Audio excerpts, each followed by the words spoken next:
League of Legends. We definitely have awesome games coming up later on today, and one more awesome game coming up right now between Jpak and Friends and V8. Yes, indeed. We already have the picks and bans going down. Takashi also actually just added us. We give a shout out to UVA and everybody watching from over there. So awesome, guys. I gave him that shout out, so you all saw that personalized from him. But we see already picks and bans going down. Morgana, Lee Sin, Udyr, Shen, Karthus, and Janna being banned out. Very interesting that V8 decided to originally first pick that Janna and then decided not to take it after and to just ban it, and I guess they don't want to use it or they don't want Jpak and Friends taking it. So very interesting, although Jpak and Friends not wanting V8 to get that Lee Sin and the counter jungling that he has done for them, so banning him out right away. And I'm actually going to be interested to see that they opted to wind up taking a Mundo and a Nuno for the first couple picks after Jpak locks in what seemed to be his very trademark Taric support in the bottom lane. Yeah, I don't understand. Like, Jpak is Jpak of Jpak and Friends, and I probably couldn't say that word anymore in one sentence. So he gets whatever champion he wants, and his first pick was Taric. I can tell you exactly how many first pick Tarics I've seen, and that is 0. So hopefully that's going to be effective for them. Looks like the dominating jungler of choice for Unstoppable Ice this time will be Mundo, so that's going to be really interesting. And now that they have picked up Nunu as well as their support, we could see a lot of really interesting bottom lanes. They could go, oh man, no, they're gonna go for Ezreal. I was just about to say that, look all smart, but the synergy between the Nunu Ezreal lane is just ridiculous.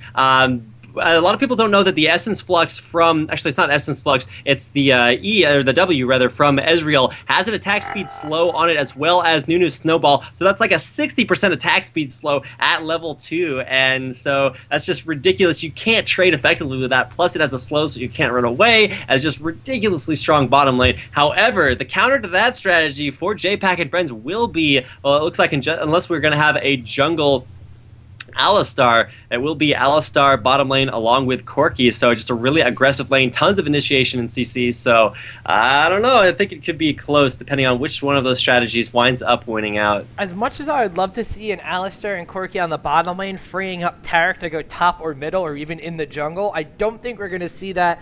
Taric and Corki probably still going to be a decent kind of combination. They like having that one hard CC in the bottom. Alistar obviously has a pulverize and headbutt combination, probably a little bit more effective than having a Taric just with the regular stun dazzle. However, it's a little bit harder to aim and just kind of get all down together. So some people prefer the Taric, some people prefer the Alistar. Taric and Corki though on the bottom lane. Corki has the sheer amounts of extra true damage he's going to be dealing, or percentage of true damage, not extra damage. He doesn't magically make extra true damage pop out of thin air, even though he does make a random flying object pop out of thin air, so that's a little different though. But the Taric and Corki bottom lane still very, very strong, but we're probably going to wind up seeing jungle Alistar because of that, and most likely a solo top Kennen and solo middle Ryze, falling back onto Kenneck's solo middle Ryze, who did a very good job against that Galio. However, he did get a little bit under-farmed, and now that they have Ryze being picked against the Vigar that Takashi X picked up for V8, I mean, a lot of people are saying that once someone picks Vigar, you insta-lock Ryze, and that's the hard counter, but how do you feel about that one, Rapid?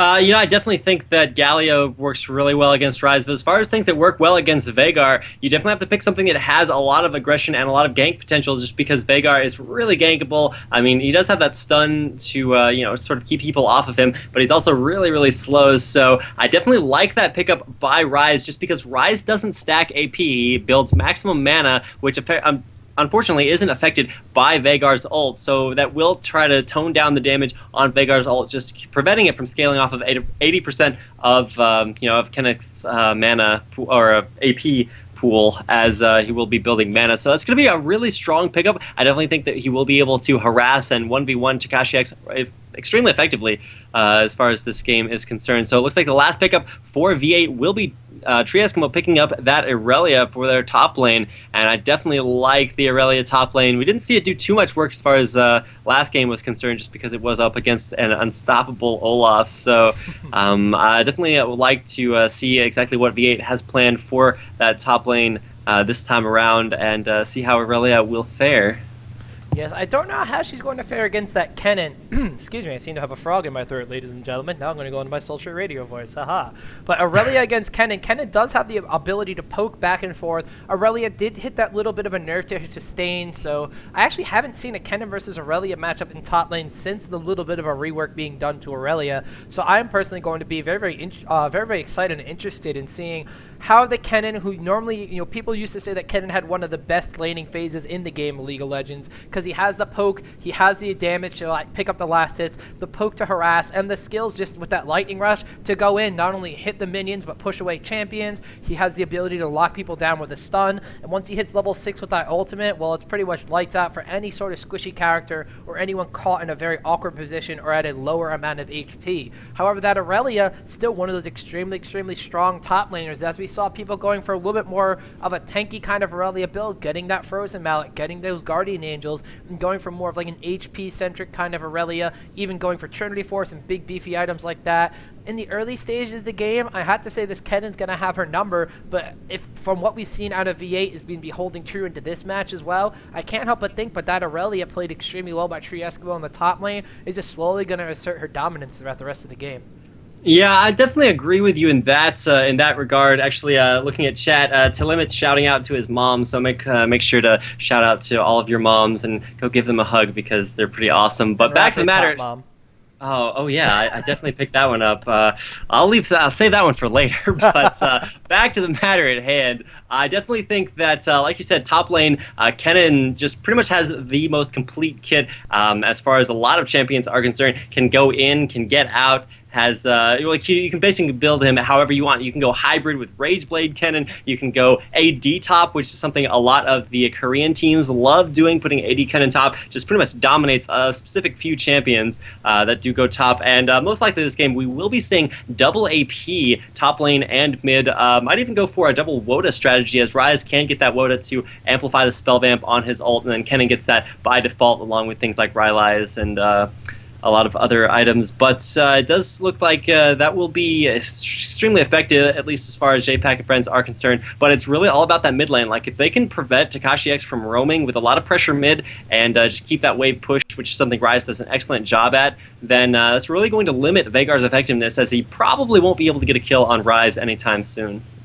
Yeah, definitely. And that, like I said, that Veigar are going to be, I'm sorry, I didn't say it, you said it. Veigar are going to be extremely vulnerable to ganks in the middle, especially if he gets locked down with a rune prison. I think it's all going to be about this early aggression from Alistar out of the jungle too. We see a lot of early level 2 middle ganks coming from jungle Alistar. So if they're able to keep Takashi X down and at least even make him burn the flash or kill him at a very early stage of this game, it's just going to let that Ryze really start to have his number. As you said, Ryze will be scaling off of mana, and Takashi X won't really be able to deal the maximum amount of damage that Veigar can do with his ultimate when he's dealing the extra damage based off of his opponent's AP. And as you mentioned with the double Woda composition, it doesn't really even do anything to Ryze's ability power to add, like an extra 60 or something ability power when he's near Kennen.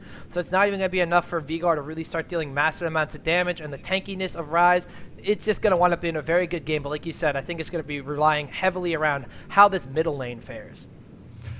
All right, so we do have about 9 seconds before the game starts. At least we did when I started talking, and so we will be able to get into this. And any last shout-outs you have to say before we go ahead and hop into this game? Oh, well, other than people to shout out to, I would like to shout out once again our awesome sponsors at gaming.stackexchange.com. I heard a lot of people saying, where do I go to win that Riot Point card and the free video card? You have to actually hear the first part of what I say too, ladies and gentlemen. It is gaming.stackexchange.com. We're going to be giving out free video cards and RP this weekend. The summoner with the most viewed question, the highest rated answer on their website, tagged as League of Legends by March 28th, will receive a video card worth up to $250 in value. That's almost as much as all the parts of my computer combined, the piece of crap. Questions must be posted on gaming.stackexchange.com in order to enter. Furthermore, if you put the word ggClassic somewhere in your profile and receive 2 upvotes during the tournament, you will be eligible to win one of those randomly distributed $25 Riot Point cards. They are giving out a buttload of those, and it is going to be a fun time for not only the viewers, but these teams, if they get their hands on some of that $5,000 cash prize, we're going to be giving that too. Yeah, as everyone knows, butt loads are the best loads to be had, and it looks like VA going mid here will opt to just try to defend their jungle. And now they did pick Alistar jungle, so Jpak and friends picked Alistar jungle. That's going to be a little bit of an interesting choice. They definitely don't like going for those standard junglers, whether it's an Udyr, Lee Sin, or anything like along those lines. Not even a Shyvana in their roster. They've been jungling all sorts of things, and this time around it will be Alistar. So I definitely think that is a little bit less powerful than Mundo, although Mundo is just a clear out your jungle, farm up as fast as possible, because his ganks are really dependent on whether or not he can land that infected cleaver for the initial slow for his ganks. And if that does land, then it's really effective, but if it doesn't, then I don't know, it's a little bit less so. But it looks like Nunu is actually going to guard the top bush. He will be going support. I thought his positioning was going to be like, we'd have support Aurelia and Nunu top, but looks like no shenanigans of those kinds. It looks like, yeah, both teams just kind of positioning right along the river, warding up and trying to prevent any of their buffs from being stolen. You even see Jpak already dropping down the first ward of the game at his red buff. So I don't know. It's looking like a pretty defensive start to this game after all of the early game shenanigans that we saw last time around. Definitely, and I'm actually surprised that V8 wound up picking a jungle Mundo, because I thought maybe with that Lee Sin banned out, they're going to take the only natural other choice in counter jungler and go for that Shyvana pick, but they wound up picking up this jungle Mundo. As you said, he has an extremely quick clear, so he can just wind up going through to Alistar's jungle, because Alistar probably going to be ganking extremely early and then just relying on ganks a lot more than just, he's going to clear his jungle, obviously, he is a jungler, but relying more heavily on ganks than this Dr. Mundo, as you mentioned. Mundo ganks, not as strong as you would expect him to be. It really all depends on if he's going to be able to hit that cleaver or not, but it looks like Mundo is going to be positioning himself either for some counter jungling or by the middle, not wanting Vigard to get an early gank going down. You even see Nuno, for some reason, sitting around by the river over here in the middle lane, so we see Mundo actually going right away to get a gank down on this Alistar, stopping his jungle pattern just ever so slightly.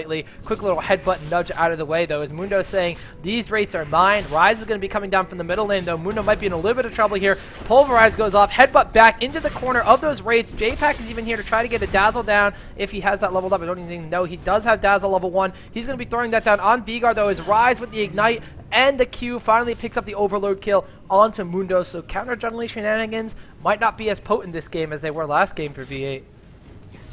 Wow, yeah, you can definitely see that what really got that kill off on Mundo was not really Jpak and friends, but that big blue Wraith. You saw it drop down really, really low, and Mundo just really wanted to stay there and pick that up. He definitely had the opportunity to get out of there alive and just leave the Wraith camp altogether, but no, he got a little bit too greedy, wanted those Wraiths, and in the end, that wound up costing him his life. So as far as that was concerned, I'm not sure if that was really the best choice for him to make. Wraith bait is too strong, and once again, the Chad's over here saying, melt, melt, melt, melt.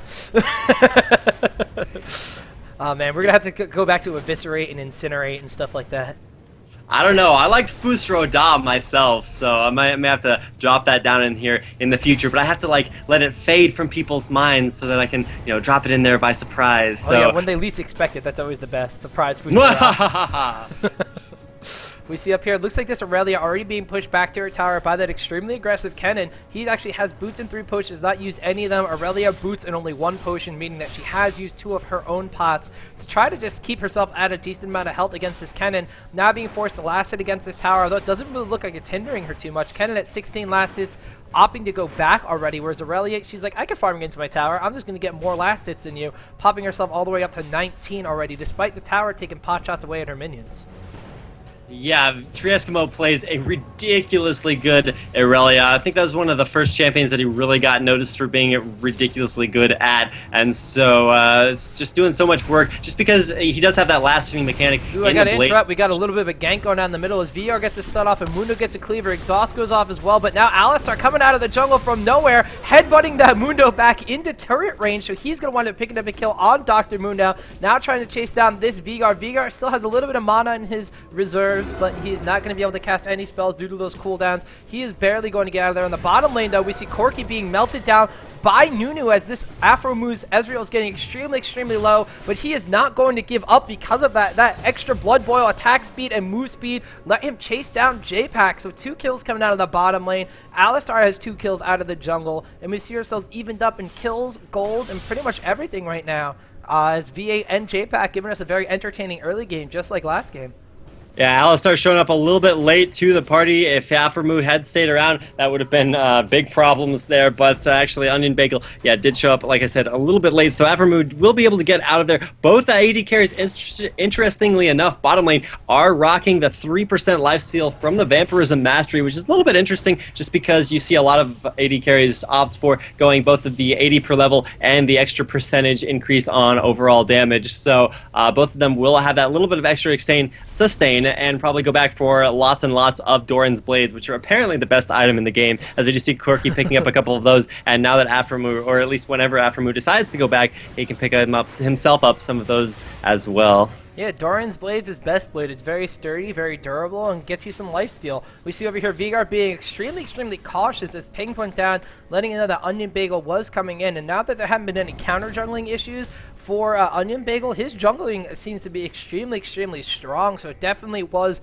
V8's plan to go in and counter jungle him early last game. Really kept his Nautilus down. Here he goes again for another gank down on the tree Eskimo, getting the headbutt off first. Then a Pulverize goes down as Kennen, already level 6, pops his ultimate, and the Relia's only level 5. Is Ignite going to be enough? As Kennen gets an auto attack down? No, the Health Potion is barely going to let Aurelia live through that little engagement. Mundo is now here to deter any sort of tower diving shenanigans. Trias was barely going to be able to get out of there and recall. We see Veigar going in and taking the rates in the meanwhile. From his jungle, Mundo, he's going to recall. And now Mundo is feeling the abuse of this solo top Kennen, who, I don't know, just kind of looks like he should belong in Assassin's Creed with that skin. Oh man, I love that skin so much. But really, what's been saving both of these teams, mid and top lane, between Kenneth and Tree Eskimo rather, is those health potions. You pop them, and even though you're under Ignite and you get half healing from them, they allow you just enough HP to survive, as both, we've seen this twice already this game so far. So Takashi X doing a really good job farming up his Q. He's already at, well, +5 damage. So I said that a little bit prematurely just because I didn't expect him to have, done nice things like counter jungling his own Rays and a lot of other shenanigans running around. And actually, he did get ganked a whole lot this game, so maybe that's really starting to hurt him, and that's really what Jpak and friends have to do, is really just shut down this mid lane. But speaking of shutting down lanes, bottom lane, Aphromoo just getting chunked there by an excellent harass from Azrael. So looks like, though initially the lane went in favor of V8, it looks like Azrael will finally get his chance to go back, and will he pick up Doran's Blades is the question. Actually opting for the biggest blade of all, the best friend's sword, and as well as a Doran's Blade. So not getting 2 speeds and tons of Doran's Blades, opting to just go for a little bit of a squishier choice by picking up that best friend's sword. Listen, you can have 2 small Doran's Blades, or you can have a big sword and a Doran's Blade, so still get... And a best friend. Ooh, and a best friend, too. It's actually he and his support decided to go back at the same exact time, but I'm actually focused on this action up top, as Aurelia was really laying the damage down onto Kennen, but then activating his ultimate really just made Aurelia get out of there before she wound up getting steamrolled, and that's a fan service to the chat over there, using steamrolled. Very nice bait, as Kennen almost picked up a kill in tower range. Unfortunately, he did not have the extra stack on her to get her stunned in tower range, so Aurelia was able to get out of there alive, and now the sustain from that Aurelia with her Heaton Strike already at level 4. She's healing herself back up to a little bit more than half HP, prompting a gank from the middle lane that my dog is really excited about, as Rise is coming in to try to get some damage down. Triesco going to try to do the juke behind the tower, and going, oh, no, not even going through that tri-bush down there. She's going to head straight down. Is she going to suicide on the tower? Oh, I don't think she can. She's got tagged by that Kennen. Only 1 stack down. Kennen can get 2 more skills. Rise of the Rune Prison. Now it looks like she has the Ignite down on her. Overload goes out as well. Kennen, are you going to be able to tag her one more time? No, Rise actually with the from downtown Overload. Just barely going to snipe out that Aurelia. I thought she was in a good position at the beginning, opting not to run into that tri-bush, though, really cost her. Is she was getting tagged by Kennen and just being taken down by the sheer damage from that Rise's Q right now. Yeah, Rise definitely taking a page out of, oh my goodness, yeah, it does get caught there, but you just see how tanky he is already. Definitely started with a little bit of extra magic resist blues, and already at 50, it definitely kept him a little bit alive there, as you see a little bit more effective harassment going down from Rise as far as that's concerned. But back up to top lane, Kennen is just really doing work. Already has, well, almost a Will of the Ancients, only has 465 gold left to pick that up, so he actually could go back and get it after a couple more waves. But yeah, Mundo is actually going to go ahead, pick up this red buff just barely as it drops down below 200 health, and actually he's saving it just in case. He actually wants to give it away to Tree Eskimo, but Tree Eskimo's like, nah dog, just take it for yourself, and will actually opt to pop his ult, sustain even more in the jungle. But bottom lane, it looks like Onion Bagel is sitting on top of a ward. Aphromoo says, get out, as, yeah, Onion Bagel will go ahead and back out of there. Head on up to mid lane, and actually there are no more wards. Actually, there are wards all over there, as I apparently don't know what I'm talking about. Hella wards in the river from V8. They have every single spot of bottom river warded, and that just means that Onion Bagel's not going to get a whole lot done right now. They have the river, they have the bush, they have the river a little bit further up. It looks like they have over by Dragon, and then actually Jpak only has one in the tri-bush, and ironically it's a pink ward that does not spot any of the other wards that V8 has down in the entirety. Even one over here by the enemy Wraith camp, so doing an excellent job with that ward coverage as they did in game 1. It's really starting to keep them alive as now we see a little bit of action going on the bottom lane. Nunu looks like he's going to be getting an ice ball down onto that Corki. Ezreal, though, a little out of position, was not ready to arcane shift in and start dealing the damage down onto him. Nice ice ball going down again as now the Essence Flux goes down. He's throwing down the Qs, getting some damage in there, forcing Corki to Valkyrie out, so not too much going down there except for a little bit of a damage trade. And now this Corki and Tarek just going to have to play a little bit more passively, as it looks like Kennan's going to be trying to face check this bush that Mundo was about to go into. Can we see a gank coming down here? Nope. Now Kennan knows that Mundo is in his area. Aurelion not really reacting to this though, still just falling back and farming up. Mundo's going to decide to go back to his own jungle to take these little golems. Alistar still roaming around the map, is only level 6 though, as Mundo has hit level 7, almost hitting level 8 off of those golems. And now Alistar looks like he might be coming in for some counter jungling. They have a ward down in this bush over by the Wraiths. Maybe they have some sort of timer down on when Mundo took that red buff. That still shouldn't be up for a couple more minutes though, so Alistar probably just poking around. Might even be trying to get a gank over this wall from Veigar. If he walks too close, Alistar can headbutt Pulverize combo over that wall, and that would just be devastating if Rise can lock him down on top of that. But no, just waiting around in this bush, and just nothing really too much happened out of this very prolonged monologue about this potential gank going on in middle. Well, yeah, he also has flash, so he can flash, headbutt, pulverize over the wall, which would have been really effective. But right now, Onion Bagel is just waiting in the wings. He definitely wants to go for a dive, has his ultimate available, and actually could have gotten those raids, but Takashi X, or rather Unstoppable X, coming in there from the jungle will prevent any sort of shenanigans from going on like that. I believe I've said shenanigans about 8 times so far. This is true, but in the bottom lane, we actually have a lot of action going on as Corki's trying to melt down this Ezreal. Aftermoon will be picking up the kill. However, Nunu actually picking up the kill on Corki as Corki winds up picking up the kill on Ezreal due to the little damage extra after he died from that ignite. So Nunu taking a kill away from the carry on the side of Jpak and friends taking a kill on Ezreal. Not too much differential though, as now it looks like Nunu's going to be trying to really melt down on this Jpak, but Jpak's just a little bit too tanky, even though those ice balls dealing a lot of DPS to him. They're just not up often enough to melt down after Tarek heals back up. Yeah, we just see actually no blue buffs on either on Veigar so far this game. He's actually going to get this one right now, so it will be exactly what Veigar needs, just because when you combine that with his passive, you can basically cue all the things as Kenneth goes ahead and pushes a nice juicy minion wave towards his turrets. So actually Takashi X is going to be able to drop a lot more stuns, as now blue buff does give you a lot less mana regen and a lot, well, actually the same cooldowns. So it's not going to be as effective as it would have been, but it's still going to allow Veigar a substantial advantage, as it looks like Kenneth's blue buff is almost halfway done. Yes, it definitely is. Actually, yeah, definitely already halfway done. We see over here Takashi X has picked up his new blue buff, so he is finally going to be able to spam those spells. Taking a look at his Q, it looks like he only has plus 38 on the Q still, so not getting as many last hits with that as he would like to. He still has 78 CS in the middle lane, though, compared to Rise's 81, so ever so slightly behind. As we said, it's really going to depend on who's going to be able to farm, who's going to be able to bounce off of each other here. Rise doing an excellent job of sustaining himself against the burst damage from that Veigar. Like we mentioned, 0 AP means that Veigar's not going to be able to melt him down with that ultimate like he wants to out of there. And I'm sorry, I completely missed on the bottom lane over here as it's panning down. I saw something going down, but that Tarek was not alive long enough for me to move my camera down.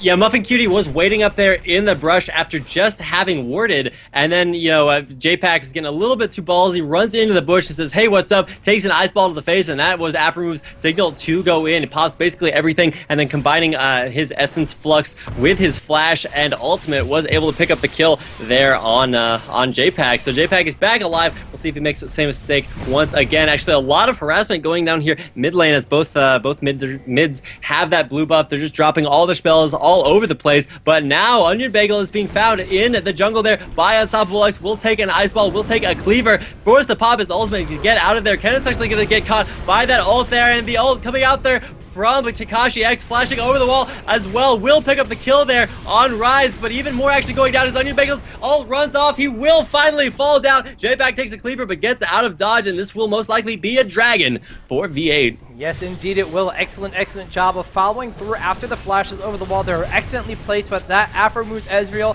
going into the den of the dragon, stealing the kill over the wall. Veigar's flash with his Q was enough damage to really take down really enough to take down that Rise, low enough for just Ezreal's I believe it was his arcane shift over the wall, just wound up picking up the kill. So very, very nicely done. As looks like on the bottom, Ezreal ultimate barely missing Azulal on Corki, but they're going to tower dive anyway. Nunu taking the tower, though, has Ignite down him. These creeps are chasing after. Is he going to fall? No, he's going to live with, it looks like, 61 HP. Mundo was trying to come down there. I don't know if he's going to give him a supportive pat on the back to try to make him live or what, but Nunu barely getting out of there alive. Another kill being picked up for Aphromoo on Ezreal on the bottom, and now it looks like up this bottom tower, they're not going to want to take it. Tarek has come. He has a stun. Ezreal, I don't think you want to combat a stun under tower fire. That might be a bad thing to do. But yeah.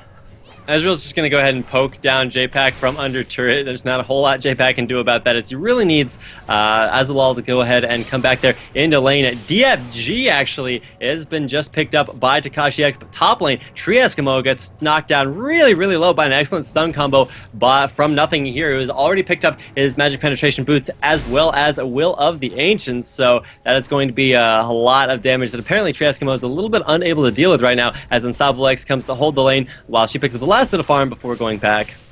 Even just taking a quick look at her items, taking a quick look at her gold count, she only has 500 in the bank right now. This Kennen is probably up by a couple hundred gold on her, but looking at the difference of items, Sorcerer's Shoes and Will of the Ancients just look to be ever so much more important than Mercury Treads and a Fade on that Aurelia. So just the differential in items that these two champions get are really resulting in the amount of damage and harass this Kennen can lay down. The sustainability from that Will of the Ancients is currently unrivaled compared to just that 10% lifesteal after the nerf on that Vampiric Scepter. So now Aurelia going to go back, has to heal up. We're going to see what she winds up picking up. Looks like nothing, really. I don't know if she's waiting for anything. Oh, picked up is that a Chalice of Harmony on her? Oh, Kenneth's not in a very good spot. We see the DFG, see the ult, we see all the damage going off on Kenneth, but it's just not enough, as Nothing here will pick up the kill there on Takashi X. Unstoppable X is going to have to run out of there, as he definitely bit off more than he could chew. He's getting CC'd right now, but will he be able to be taken down? Yes, Kenneth coming out with the Fusro Da, and will pick up the kill there with the last possible second on to Unstoppable X, who apparently was not as unstoppable this game as he was last time around. How excited were you to finally use that as a verb? I was like, hey, I think I can pop that into the sentence, and then they gave me the perfect opportunity. I was like, yes, I can win the internets at long last. Ooh, but unfortunately you cannot win if you're a Triesco right here, walking into Kennick and Nothing here. Is he going to be able to melt down Kennick, though? That extra magic resistance just enough to tank through that Kennen ultimate to pick up the kill on Rise. He's not going to be able to steal the blue buff, and he's definitely not going to live it. He gets out of there, though, as Nothing here is going to wind up picking up the kill on him. But going back to this Aurelia, as we take a quick look at the action on bottom lane, as Aphromoo had pushed down that tower, now just pressuring the second bottom turret of Jpak and friends, that Aurelia went back and picked up a Chalice of Harmony. Why would she get a Chalice of Harmony? You know, Aurelia is one of the few champions that can buy 4 null magic mantles and build them all into useful items. You can go ahead and pick up your Mercury Treads, you can pick up your Spirit Visages, you can pick up Will of the Ancients, and then the last item that she does have is Chalice of Harmony. That's kind of in place of the Philosopher's Stone, which is probably a better choice, but does give you a lot more sustainability as far as both mana and magic resist are concerned. Definitely more of a sort of wicked, but also Shushay does that a lot, going for a lot of those minor magic resist items. I'm just very, very interested to see Aurelia picking up. It does give the extra magic resistance, so that's definitely going to be a plus. Although she did pick up a recurve bow on top of that, so very interesting to see that she didn't opt just to wind up turning it into a Wit's End, since she had the null magic mantle already. Going for a Chalice of Harmony, I don't know, it's a little perplexing to me, but like you said, it is going to give her the extra amount to activate her skills and spam that ultimate a little bit more when it is off cooldown, and it is going to be giving her the extra magic resistance she needs to tank through this Kennen. Speaking of tanking, though, this Rise taking through all the damage from Vigar, but it's not going to be enough, as Aphromoo and Nunu, Muffin QT coming in from the bottom lane, melting him down, as now V8 is doing this thing where they've taken one tower, and they probably want to take all the towers. You saw even CLG doing this kind of thing. They sat back in lane, they farmed up, they harassed their lane a little bit, really got to like 100 and something CS in all lanes, and then took down one tower, took down the next tower, and systematically just kept pushing different lanes, seeing how far they can get, and it looks like they want to take down the second tower right now, but Onion Bale goes in with the Pulverize, pops the ultimate, is going to deter V8 from pushing any further, even though it is currently a 4 versus 5. Still don't want a tower dive down on a very healthy 4 members of Jpak and friends, so instead they're going to be going back to their jungle. Looks like maybe even going to push out this bottom lane. Dragon is not respawned. Vigar's going to wind up taking this blue buff actually from Jungle Mundo, so that's very good for him. I believe it's going to be the second blue buff of the game we're going to be seeing on Vigar. Vigar actually with these boots of mobility too, so we can see him roaming around a little bit more rather than going for, either something like the magic resistance and tenacity of those Mercury charge or even the magic penetration from Sorcerer's Shoes. A little interesting pickup on Vigar. I'd probably expect to see that on, the jungler or someone else, but Vigar going at the boots of mobility this game instead. Yeah, that is really EU meta. I've started to see that a lot from teams like AAA, and honestly, the Alternate's been doing that as well, putting mobility boots mid. But oh my goodness, a 4-man Baron attempt is going down top lane. I'm not sure if this is exactly well advised, as Jpak is having to trade tank with Onion Bagel and nothing here, and it's not looking too good right now. Baron is below half health, and actually, this could work. And it looks like, wow, yeah, V8 has no clue what's going on. They're like, where is the entire team? And that is the Baron taken down at 20 minutes by an excellently, chosen early Baron attempt there from Jpak and friends. And right now, they're going to see, the rest of V8 is going to see, oh my goodness, they have a Baron buff as well as a ton of other buffs as well. And Jpak's actually going to get the stun down on Tree Eskimo, whose passive allows him to flash over there. We'll take the turret for a little bit, but then we'll be forced to dive as far as possible into the base. Actually is juking. Pretty much everybody gets stunned in turret range, and then will go down finally to nothing here, who picks up that and goes on a killing spree. So all of a sudden things turning around, as it is 8-9, only 1 kill down, as well as a Baron there for Jpak and friends. And that desperation Baron definitely paid off, as they did pick up a kill off of that, as well as the 300 global goals. So that was something I have not seen in a long time, and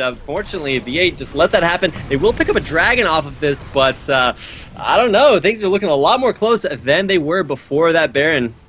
They did, however, take a bottom turret in addition to that. I was wondering why Aurelia just didn't try suiciding down onto the fountain platform, and that was because they were actually letting the rest of V8 take the second bottom turret, which now gives them a little bit more of an advantage, 3 towers to none. So even though Jpak got the Baron, they currently do not have any towers down. They are missing 3 of their own towers, and they lost a dragon because of it. So the Baron buff is still extremely good, especially on this Kennen, who is just 3-0 right now with 151 farm, second in the game, only to Afro Moves Ezreal right now, who's had a good lane on the bottom lane, as he is 5-1 on top of that. Now we see a tower dive going down. Baron buff giving them balls to steal, as Corki is going to melt down Afro Moves Ezreal. That is going to be a huge blow to V8's damage output. Kennen just completely abusing Tree Eskimo's Aurelia, as he's done in top lane all game. So 2 more kills being added to the total for Jpak and friends, now at 10. Alistar ultimate going through the Vigar stun, as he's going to be getting down the pulverize and headbutt combo. Vigar going extremely low, as Kennick is finally going to pick up a kill on him. Overload's going down on Nunu. He's going down to be about half or below on that health. Mundo and Nunu, 2 tanky champions that can't really deal out the damage that they're going to need to contest this Baron buff of Jpak and friends. They've gotten 3 kills. They're going to get another turret on top of the middle one they've already taken, already evening up that turret count now. It is 3-2. They might be catching up in gold at this point too, 34.6k to 32k gold now. And Jpak and friends, after that random Baron attempt that they just had no vision on from V8, they are starting to take this game by the reins and take control of it. Man, and that Baron definitely turned things around a lot more than I originally thought, as now Jpak and friends are just going on a rampage. They took down a mid turret, they took down enough kills to put them 2 kills in the advantage. They're still down 1 turret, but it looks like now that they've focused down that top turret, things are all even in the turret count, and actually only down by 2,000 gold right now. They're going to go back, they're going to buy, and that Baron buff was well used. They'll still have it for another, looks like 45 seconds or so, and so that's really productive from them, bringing themselves back into this game. But V8 is by no means out, as Veigar is just starting to scale ridiculously hard, almost has his death cap engaged, and has already farmed up an additional 88 ability power with his Qs. So he is sitting right now on 327, which is going to go to well over 500 once he picks up that death cap. So oh my goodness, Veigar's going to start to scale really hard as things start to roll around to late game, but already a Banshee's Veil, and looks like the makings of a Frozen Heart on rise. So he is very far in his build, also has the Merc Treads as well, and man, it's going to start to get scary by both of these AP carries, who are just doing a really good job at carrying both of the teams through this game. The thing is, too, once this Veigar really hits the point where he's going to be dealing massive amounts of damage, he can just focus down on this Kennen, who right now only has 1,667 HP. Opting to go for a Death Cap and an Abyssal Scepter. On top of that, Will the Ancients not getting the Giants, about to go for a Wildlife Crystal Scepter. He is extremely squishy when it comes down to things, and that Veigar, if he's able to land a combo on that Kennen with 235 ability power, going to be scaling up even more once he gets that Death Cap. If Veigar eliminates the 4-0 Kennen from the fight, that 4-3 Rise, I don't think he's as much of a threat as Kennen is right now to this team composition, and if Kennen melts down due to Veigar, V8 is going to want to take in a team fight. Like you said, they are not down in this game yet. They even still have about a 3,000 gold advantage, although it's probably I don't even know where it's really coming from. They're down in kills, even in towers. They lost the Baron. They've taken, I think, 1 or 2 more dragons than the enemy team, but they're just, I guess their farm is just too superior right now, with Ezreal having 204 farm on that bottom lane, and they just have a 3,000 gold advantage right now. And here they say they're going to be grouping up to take this top tower, push the advantage a little bit more, and maybe, I don't even know where they're going to be going from here, but moving as a team doesn't sound like too bad of an idea right now after the Jpak and friends moving around as a team got them a Baron and pushed down that middle lane extremely hard. Man, excellent positioning there from both teams. You definitely saw V8 just split up and then push down into Jpak and Friends jungle, as Jpak and Friends did pretty much the same things, but crucially, Trieskimo kept pushing that top lane and then eventually was reunited with the rest of the team, who pushed down around through the jungle, came up behind the turret, and then were able to take that down. So that makes it 3 to 4 turrets in favor of V8 now. And like you said, grouping up is the name of the game, as we are solidly into the late game at 27 minutes now. And right now, this is where things like Veigar start to shine. This is where things like Nunu's support start to get extremely big, as just because he exists in this game, Aphromoo has opted to skip any sort of attack speed increasing items, as he does have his Rising Spell Force passive, as well as the Blood Boil buff there from Nunu. Has opted to pick up double BF sword items, has the Bloodthirster and an Infinity Edge for 305 attack damage, whereas already on Azrael, we only see 242, as he is opted for the Black Cleaver build, which works well on Corki because he does have so much shred and true damage, but doesn't have his next BF sword item, as well as any sort of attack speed increasing buffs or items. So got to give the advantage right now to Aphromoo, and still to V8. You know, they gave away a little bit of an advantage that they had built up, but I feel like they still have a really strong team comp as we enter the late game. Yeah, I definitely have to agree with you. I'm liking the amount of damage that Ezreal deals over Corki. However, Corki is going to be converting a percentage of that into true damage. So all in all, I think their attack damages really just start to even out. But the real true terror of that lane composition is going to be the Blood Boil coming off Nunu onto Ezreal. In addition to that Rising Spell Force, like you mentioned, I almost completely forgot about his passive, going to be increasing his attack speed for every single spell that he's going to be landing. So lots and lots of damage is going to be coming out of that Ezreal quicker than Jpak and friends may be anticipating. We do actually, does Rise have, yes, Rise does have a Frozen Heart right now, so that it is going to be counteracting a little bit of the increased attack speed from Ezreal, but still, he's going to be start hitting like a little tiny truck, like not really a Mack truck because of that Frozen Heart, kind of more like one of those U-Hauls you see driving on the highway helping people move. But still, yeah, that's a truck worth of damage either way, and Ezreal could make or break one of these fights right now if he doesn't get picked off early on like he did in the team engagement in the middle lane. Yeah, both teams just posturing right now around Baron. V8 is not going to make the same mistake that they made previously. They have one ward inside Baron, one ward in that tiny bush in front of the Baron area, and then they've also warded up higher over the ledge outside of Baron. So there's really no safe way for Jpak and friends to get in here. Excellent ward placement over the wall will spot Jpak without allowing Jpak to spot it. And so all of the wards from V8 are still going to be in position, and that's just going to signal Jpak and friends to go ahead, back out, push out their lanes, and pretty much allow V8 to go wherever they want, although there aren't really a whole lot of options now. But pings are going off onto Baron. It looks like the rest of Jpak and his friends are going to roll up to there, and actually they're going to catch V8 a little bit out of position. There comes the flash, there comes the Kennen, all getting an absolutely massive amount of damage, and that is absolutely flabbergasting. That's Nunu right there, as the rest of the team will opt to drop down. Takashi X getting bursted down almost as fast as he tried to burst down Jpak, but unfortunately that was not the first champion that he should have focused. Trieskimo got out of dodge as fast as humanly possible, as did Unstoppable X, who just kind of hurt this derp around in that team fight. Excellent job there by Jpak and friends, not focusing any of the tankier members, just going straight for the damage, and this looks like it will be the second Baron of the game for Jpak and friends. Yeah, we did see V8 getting a dragon attempt as people were kind of dirtling around in the middle lane, but that just left them a little bit out of position as Veigar went back because of that, and then it just let Jpak and friends capitalize on a 4 versus 5. Jpak getting very low from this Baron buff. He's going to heal up and be A-okay, though, as they wind up taking the second Baron of the game. 10 minutes, actually directly 10 minutes after they took the first one.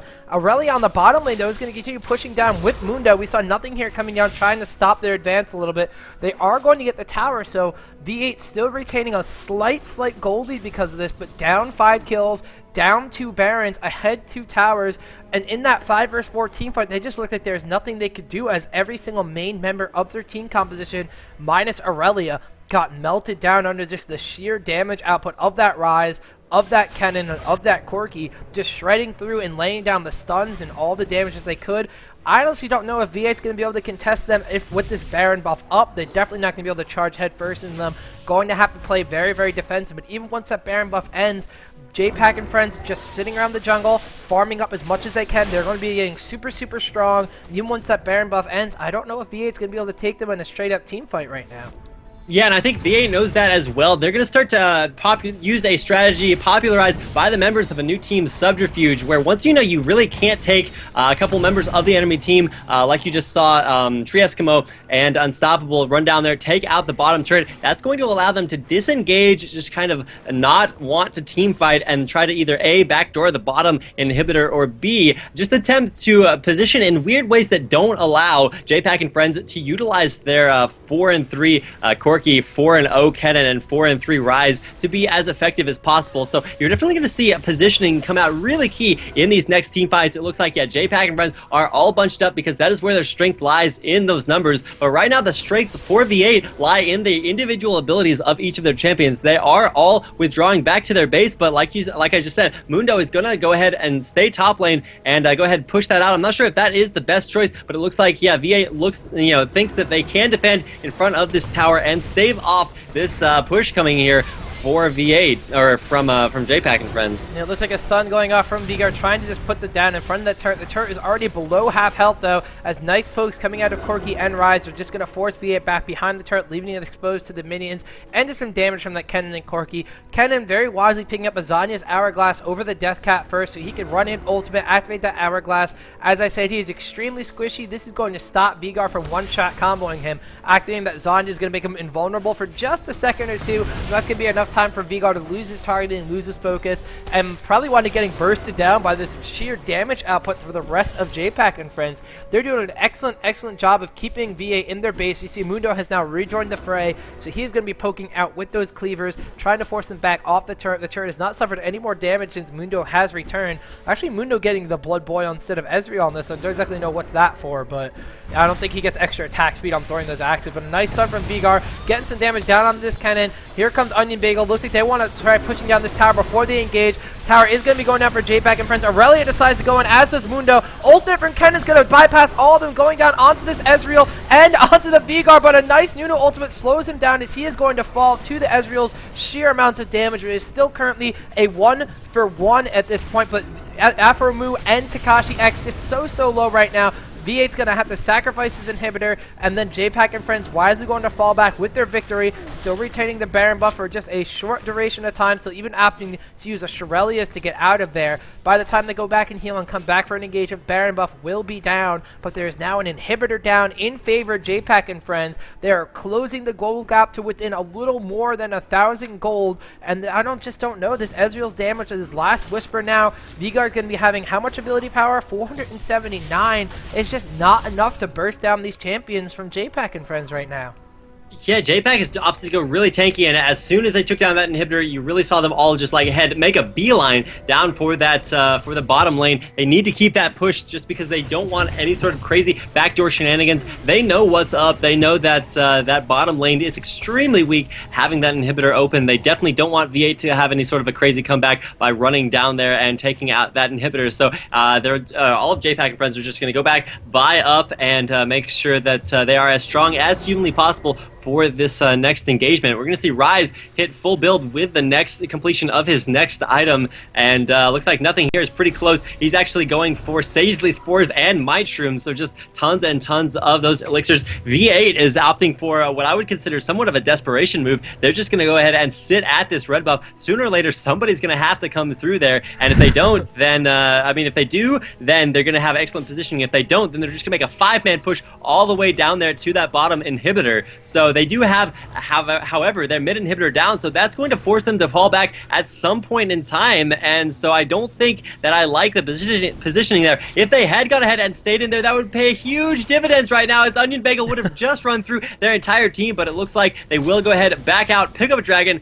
and Topolux is in a little bit of the danger zone right now. He is going to get his ult popped, but get it popped there by Onion Bagel, and with that Rise Stun, with all the damage coming out, he is going to get absolutely StarCrafted by the entire team there from Onion Bagel, Kenneth, nothing here, Jpak, and the rest of his friends. So that was ridiculous damage there. He just got way out of position, and that was definitely a hotshot GG move. If you guys watched Hanover, you know exactly what he did there, and it was pretty much a mirror performance there, just getting your well, it was the top lane for CLG, but in this case, it was the jungler getting caught out there and just destroyed by Jpak and friends, and now that's it. Is 16-10 the kills. They have not taken the gold lead right now, but they are definitely ahead in turrets, ahead in positioning, and they definitely have the gold where they need it. Onion Bagel just ridiculously tanky, has an Aegis, Shurelia's, and the Chain Bat's going to go in there, take so much damage, and this will be one more turret, but now that Takashi did get snared there, will get destroyed by the ult from Kennen, who just basically picks up 2 members rather, by himself. Now that is 2 down, 3 up for V8, and will they be able to stave off this 5-man strong pressure from Jpak and friends? I just don't know. I'm not sure. I honestly don't think that V8 is going to be able to stave this off. Rise getting a little bit too confident, though, as he wanted to go in on that Ezreal. But just look at the sheer amounts of damage and how tanky that Jpak and friends is right now. They're picking up a kill on Mundo once again. As you said, he got absolutely StarCrafted. Really wanted me to hit that GG button, but I couldn't in time. Aurelia is going to be melted down to Rise, and it looks like Jpak and friends coming back. They reviewed what happened last game. Onion Bagel was a much stronger jungle choice this time to that Nautilus. Coming back, and, you know, you said StarCrafted, so I'm going to have to say that Jpak and friends take game 2 in a very... Number 1, man. Too good. I don't know, though. People seem to like the flabbergasted choice over StarCrafted. Although people are now saying StarCrafted, StrongCrafted. I don't know. It's so good. Oh, man. Too good. Too good. But we can see right here, it looks like in the score screen, that Kennen 5-1, Corki being 6-3 at the end, Rise just scaling too much harder. I am a grammar wizard, ladies and gentlemen. Number one grammar over here. 7-3 compared to that Veigar 0-4. And as we said, we kept looking at Veigar's Q damage. It just wasn't scaling that much. He was last hitting minions with at 185 CS, but 0 kills meant that he wasn't getting those +5 AP charges that he really needed to help him scale even hard in the game. He did have those blue pots, those Sagely Spores as they are currently, those boots of mobility just not letting him run away from fights fast enough, and he wound up going 0-4 in that fight. And unfortunately, even though Aphromoo was dealing so much damage, almost peaking at about 358 towards the end parts of that game, he was just 6-3 and was not able to really help out with the rest of V8. That Mundo just getting caught out of position like 5 too many times, as he has 5 deaths in the score right now. Just really wound up making up all the differential, as now Jpak and friends taking V8 to a game 3. This is the first game 3 I've casted this tournament. I'm excited. Man, this is absolutely ridiculous.